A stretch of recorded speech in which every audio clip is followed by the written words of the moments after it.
কত বড় নিন্দনীয় কাজ এটা তো আমার বলে দেওয়ার প্রয়োজন। আমরা এখন যে কাজটা করছি সেটা হচ্ছে যারা এই হামলাটা করেছে তাদেরকে বিভিন্ন রকমের সিসি ক্যামেরা থেকে আইডেন্টিফাই করার কাজ চলছে এবং তারা প্রত্যেকে আইনের আওতায় আসবে, এ বিষয়ে কোনো সন্দেহ নেই। দ্বিতীয়ত হচ্ছে এই যে ছায়ানটের এই ভবনে আক্রমণের মধ্য দিয়ে তো অনেক ক্ষয়ক্ষতি সাধন হয়েছে, আপনাদের নিজেরাই দেখতে পাচ্ছেন। ছায়ানট ট্র্যাডিশনালি নিজেদের কী বলে তহবিল থেকে পরিচালিত হয়, তারা কারো তহবিল সংগ্রহ নেয় না এরকম সরকারের কাছ থেকে।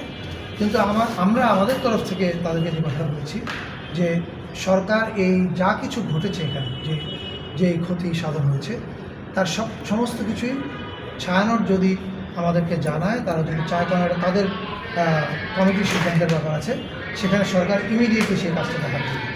আর পাশাপাশি এটার নিরাপত্তার ব্যাপারে আজকেও আমাদের সরকারের ক্যাবিনেটে আলোচনা ছিল, সেখানে এই প্রসঙ্গগুলো এসছে। আর এর বাইরে একটা কথা আমি বলতে চাই, মানে বাংলাদেশের সব মানুষের উদ্দেশ্যে, যে দেখেন আমরা যেন আমাদের মূল ফোকাসের জায়গাটা হারিয়ে না ফেলি। আমাদের মূল ফোকাসের জায়গাটা কী ছিল? আমাদের মূল ফোকাসের জায়গাটা ছিল আমরা একটা গণতান্ত্রিক সমাজে যেতে চাই। আমাদের মূল ফোকাসের জায়গাটা ছিল এই গণতান্ত্রিক সমাজ মানে হচ্ছে সেখানে নানান রকমের মানুষ থাকবে, নানান রুচির মানুষ থাকবে। এবং এই রুচি বলতে আমি বোঝাতে চাচ্ছি খাদ্যের যেমন রুচি, কালচারের রুচি আছে, কেউ এক গান পছন্দ করে, কেউ আরেক গান পছন্দ করবে। এই সকল মানুষই আমরা একটা জায়গায় সহাবস্থান করব এবং এটা আমরা চেষ্টা করছি শুরু থেকে। যে আপনারা যদি নববর্ষে দেখেন আমরা সকল জাতিগোষ্ঠীকে এক জায়গায় আনার চেষ্টা করছি। আপনারা ধর্মীয় উৎসবগুলোর ক্ষেত্রে যদি দেখেন, ঈদ, দুর্গাপূজা, বৌদ্ধ পূর্ণিমা, তিনটায় আমরা এই প্রথমবারের মতো স্টেজ লেভেলে সেলিব্রেট করেছি মন্ত্রণালয়ের পক্ষ থেকে, সামনে বড়দিনে করব। এগুলো করা হচ্ছে একটা বার্তা দেওয়ার জন্য সবাইকে, যে আমরা যদি সত্যিকার অর্থে একটা ফাংশনাল রিপাবলিক চাই তাহলে এখানে সকল মতে, সকল রুচি, সকল চিন্তার মানুষদের সহাবস্থান করতে দিতে হবে। এবং এইটা সরকার তার মতো কাজ করবে, পাশাপাশি আমাদের সব মানুষের মধ্যে এই অ্যাওয়ারনেসটা প্রয়োজন যে আমার সঙ্গে আপনার অনেক কিছুতে মিলবে না, কিন্তু আমি আর আপনি পাশাপাশি বসে এক টেবিলের জন্য খেতে পারি, এই জায়গাটা আমাদের জন্য। মাননীয় উপদেষ্টা, আজকে কেমন ক্ষয়ক্ষতি আপনারা ধারণা করছেন, কেমন ক্ষয়ক্ষতি হয়েছে? আপনারা যেরকম দেখেছেন, আমি খালি চোখে যা দেখলাম এটা তো আপনারা দেখতে পাচ্ছেন এখানে। এটার ওনারা একটা তালিকা করছেন, ওনারা হয়তো আগামী কয়েকদিনের মধ্যে বুঝতে পারবেন যে এটার টোটাল ক্ষতিটা কী হয়েছে। তাই এটা কি মানে কোনো প্রতিবাদকারীরা এই কাজ কার্যক্রম, নাকি এটা মানে সুযোগ সন্ধানীদের কার্যক্রম? অনেকে বলছে যে নির্বাচন বানচাল করার জন্য একটি পক্ষ এই ধরনের কাজগুলো করছে, আপনি কীভাবে দেখছেন? এটা অ্যাবসলিউটলি নির্বাচন বানচাল করার লক্ষ্য।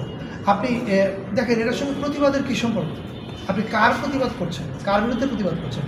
আমরা আজকে দেখেন যেই মুহূর্তে জাতি হাদিকে নিয়ে শোকাতুর থাকার কথা, যেই মুহূর্তে জাতির কথা বলার কথা হাদিকে নিয়ে, আজকে আমাদেরকে কথা বলার প্রসঙ্গটা ঘুরিয়ে দিয়েছে কারা? প্রথম আলো, ডেইলি স্টার এবং ছায়ানট এই কাজটা করেছে।